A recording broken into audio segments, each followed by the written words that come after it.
श्रीमद्भागवत महापुराण पंचम स्कंध अथ 10वां है। जरभरत और राजा रहुगण की भेंट। श्री सुखदेव जी कहते हैं, राजन एक बार सिंधु सौवीर देश का स्वामी राजा रहुगण पालकी पर चढ़कर जा रहा था। जब वह इच्छुमती नदी के किनारे पहुंचा तब उसकी पालकी उठाने वाले कहारों के जमादार को एक कहार की आवश्यकता पड़ी। कहार की खोज करते समय दैववश उसे ये ब्राह्मण देवता मिल गए। इन्हें देखकर उसने सोचा, यह मनुष्य हृष्ट पुष्ट जवान और गठीले अंगों वाला है, इसलिए तो बैल या गधे के समान अच्छी तरह बोझा ढो सकता है। यह सोचकर उसने बिगार में पकड़े हुए अन्य कहारों के साथ इन्हें भी बलात् पकड़कर पालकी में जोड़ दिया। महात्मा भरत यद्यपि किसी प्रकार इस कार्य के योग नहीं थे, तो भी वे बिना कुछ बोले चुपचाप पालकी को उठा ले चले।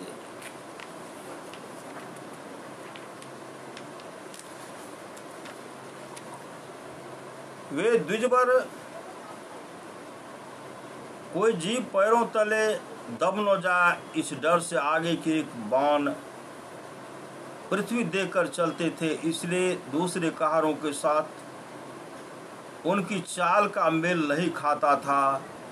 अतः जब पालकी टेढ़ी सीधी होने लगी तब यह देखकर राजा रहुगण ने पालकी उठाने वालों से कहा, रे कहारो, अच्छी तरह चलो। पालकी को इस प्रकार ऊंची नीची करके क्यों चलते हो? तब अपने स्वामी का यह आक्षेप युक्त वचन सुनकर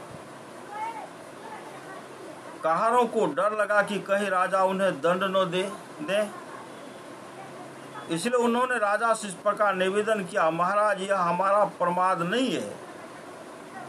हम आपकी नियम मर्यादा के अनुसार ठीक ही पालकी को ले चल रहे हैं।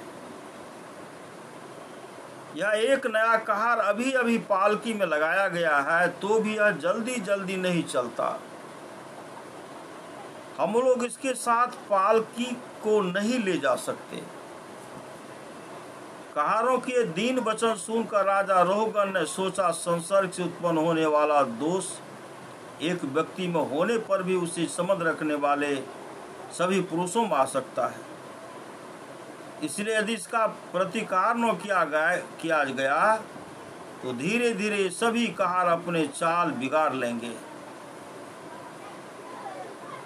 ऐसा सोचकर राजा रहुगण को कुछ क्रोध हो आया।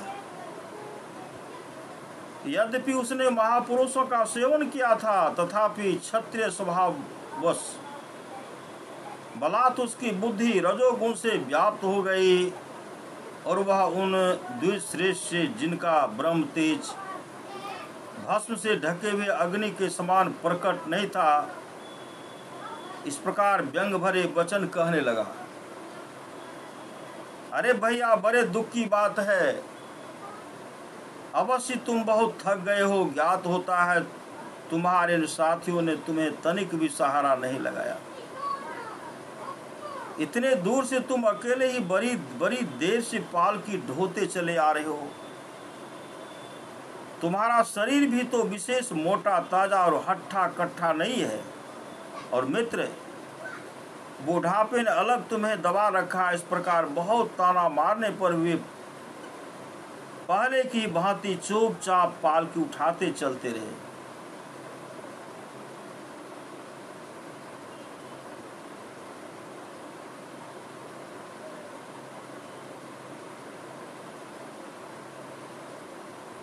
उन्होंने इसका कुछ भी बुरा न माना, क्योंकि उनकी दृष्टि में तो पंचभूत इंद्रिय और अंतःकरण का संघात या अपना अंतिम शरीर और विद्या का ही कार्य था। वह विविध अंगों से युक्त दिखाई देने पर भी वस्तुतः था ही नहीं, इसलिए उसमें उनका मैं मेरेपन का मिथ्या अभ्यास सर्वथा निवृत्त हो गया था और वे ब्रह्म रूप हो गए थे। किंतु पाल की अब भी सीधी चाल से नहीं चल रही है। यह देखकर राजा रोहगण क्रोध से आग बबूला हो गया और कहने लगा, रे यह क्या तू जीता ही मर गया है? तू मेरा निरादर करके मेरी आज्ञा को उल्लंघन कर रहा है। मालूम होता है तू सर्वथा प्रमादी। अरे जैसे दंड पानी यमराज जन समुदाय को उसके अपराधों के लिए दंड देते हैं, उसी प्रकार मैं भी अभी तेरा इलाज किए देता हूँ, तब तेरे होश ठिकाने पर आ जाएंगे। रोहगण को राजा होने का अभिमान था, इसलिए वह इसी प्रकार बहुत सी अनाप शनाप बातें बोल गया। वह अपने को बड़ा पंडित समझता था, अतः रज तम युक्त अभिमान के वशीभूत होकर उसने भगवान के अनंत प्रीति पात्र भक्त भरत जी का तिरस्कार कर डाला। योगेश्वरों को विचित्र कहनी करने का हो तो उसे कुछ पता ही नहीं था। उसकी ऐसी कच्ची बुद्धि देखकर वे संपूर्ण प्राणियों के सुहृद एवं आत्मा ब्रह्मभूत ब्राह्मण देवता मुस्कुराए और बिना किसी प्रकार का अभिमान के इस प्रकार कहने लगे। जर भरत ने कहा, राजन तुमने जो कुछ कहा वह यथार्थ है। राजन तुमने जो कुछ कहा वह यथार्थ है, उसमें कोई उलाहना नहीं है। यदि बाहर नाम की कोई वस्तु है तो ढोने वालों के लिए है, यदि कोई मार्ग है तो वह चलने वालों के लिए है। मोटापन भी उसी का है, वह सब शरीर के लिए कहा जाता है, आत्मा के लिए नहीं। ज्ञानी जन ऐसी बात नहीं करते। स्थूलता, कृशता आदि व्याधि, भूख प्यास, भय, कला, इच्छा, बुढ़ापा, निद्रा, प्रेम, क्रोध, अभिमान और शोक, ये सब धर्म देहाभिमान को लेकर उत्पन्न होने वाले जीव में रहते हैं। मुझ में इसका लेश भी नहीं है।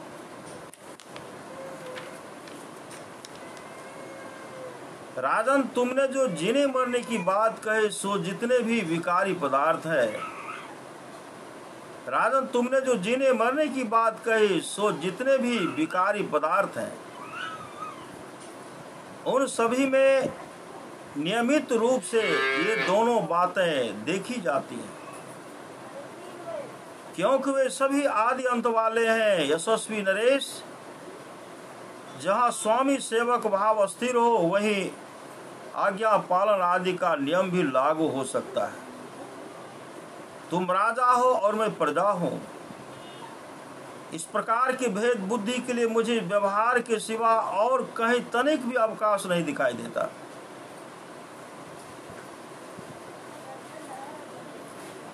परमार्थ दृष्टि से देखा जाए तो किसे स्वामी कहें और किसे सेवक। फिर भी राजन तुम्हें यदि स्वामित्व का अभिमान है तो कहो, मैं तुम्हारी क्या सेवा करूं। दीवर में मत उन्मत्त और जर के समान अपनी ही स्थिति में रहता हूं। मेरा इलाज करके तुम्हें क्या हाथ लगेगा। यदि मैं वास्तव में जर प्रमादी हूं तो भी मुझे शिक्षा देना पीसे हुए को पीसने के समान व्यर्थ ही होगा। श्री सुखदेव जी कहते हैं, परीक्षित मुनिवर जर भरत यथार्थ तत्व का उपदेश करते हुए इतना उत्तर देकर मौन हो गए। उनका देहात्म बुद्धि का हेतु भूत और ज्ञान निवृत्त हो चुका था, इसलिए वे परम शांत हो गए थे। अतः इतना कहकर भोग द्वारा प्रारब्ध क्षय करने के लिए वे फिर पहले के ही समान उस पालकी को कंधे पर लेकर चलने लगे। सिंधु सौवी नरेश रहुगण भी अपनी उत्तम श्रद्धा के कारण तत्व जिज्ञासा का पूरा अधिकारी था। जब उसने उन द्विश्रेष्ठ के अनेकों योग ग्रंथों से समर्थित और हृदय की ग्रंथि का छेदन करने वाले ये वाक्य सुने, तो वह तत्काल पालकी से उतर पड़ा। उसका राजमत सर्वथा दूर हो गया और वह उनके चरणों में सिर रखकर अपना अपराध क्षमा कराते इस प्रकार कहने लगे, देव आपने द्विजों के चिन्ह यज्ञ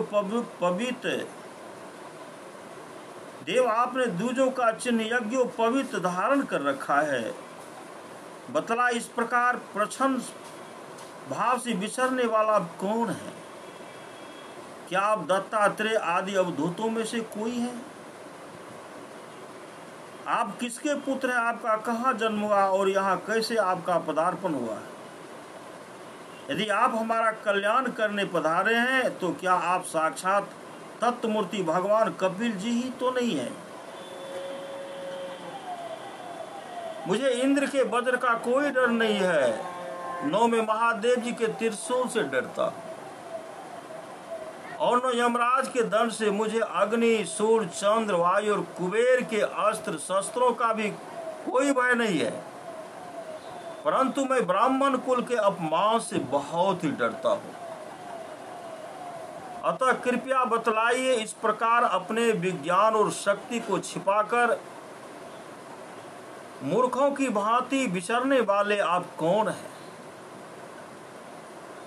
विषयों से तो आप सर्वथा अनासक्त जान पड़ते हैं। मुझे आपकी कोई था नहीं मिल रही है। साधु आपके योग युक्त वाक्यों की बुद्धि द्वारा आलोचना करने पर भी मेरा संदेह दूर नहीं होता। मैं आत्मज्ञानी मुनियों के परम गुरु और साक्षात श्री हरि की ज्ञान शक्ति का अवतार योगेश्वर भगवान कपिल से यह पूछने के लिए जा रहा था कि इस लोक में एकमात्र शरण लेने योग कौन है? क्या आप वे कपिल मुनि ही हैं और लोक की दशा देखने के लिए इस प्रकार अपना रूप छिपाकर विचर रहे हैं? भला घर में आसक्त रहने वाला विवेकहीन पुरुष योगेश्वरों की गति कैसे जान सकता है? मेरे युद्धादि कर्मों में अपने को श्रम होते देखा है, इसलिए मेरा अनुमान है कि बोझा ढोने और मार्ग में चलने से आपको भी अवश्य होता होगा मुझे तो व्यवहार मार्ग भी सत्य ही जान पड़ता है, क्योंकि मिथ्या घरे से जल लाना आदि कार्य नहीं होता। देहादि के धर्मों का आत्मा पर कोई प्रभाव ही नहीं होता। ऐसी बात भी नहीं है, चूल्हे पर रखी हुई बटलोई जब अग्नि से तपने लगती है तब उसका जल भी खौलने लगता है और फिर उस जल से चावल का भीतरी भाग भी पक जाता है। इसी प्रकार अपनी उपाधि के धर्मों का अनुवर्तन करने के कारण देह, इंद्रिय, प्राण और मन की सन्निधि से आत्मा को भी उनके धर्म श्रमादि का अनुभव होता ही है। आपने जो दंडादि की व्यर्थता बताई, सो राजा तो प्रजा का शासन पालन करने के लिए नियुक्त किया हुआ है, उसका दास है। उसका उन्मत्तता को दंड देना पिसे हुए को पीसने के समान व्यर्थ नहीं हो सकता, क्योंकि अपने आचरण करना भगवान की सेवा ही है। क्योंकि अपने धर्म का आचरण करना भगवान की सेवा ही है। उसे करने वाला व्यक्ति अपनी संपूर्ण पाप राशि को नष्ट कर देता है। दीनबंधो, राजत्व के अभिमान से उन्मत्त होकर मैंने आप जैसे परम साधु की अवज्ञा की है। अब आप ऐसी कृपा दृष्टि कीजिए जिससे साधु अवज्ञा रूप अपराध से मैं मुक्त हो जाऊं। आप देहाभिमान सुन और विश्व बंधु श्री हरि के अनन्य भक्त हैं, इसलिए सब में समान दृष्टि होने से इस मान अपमान के कारण आप में कोई विकार नहीं हो सकता। तथापि एक महापुरुष का अपमान करने के कारण मेरे जैसा पुरुष साक्षात त्रिशूल पानी महादेव जी के समान प्रभावशाली होने पर भी अपने अपराध से अवश्य थोड़ी ही काल में नष्ट हो जाएगा। श्री सद्गुरु महाराज की जय। इति श्री मद्भागवते महापुराणे पारमहंस्यां संहितायां पंचमो स्कंधे 10वाध्याय है। श्री सद्गुरु महाराज की जय।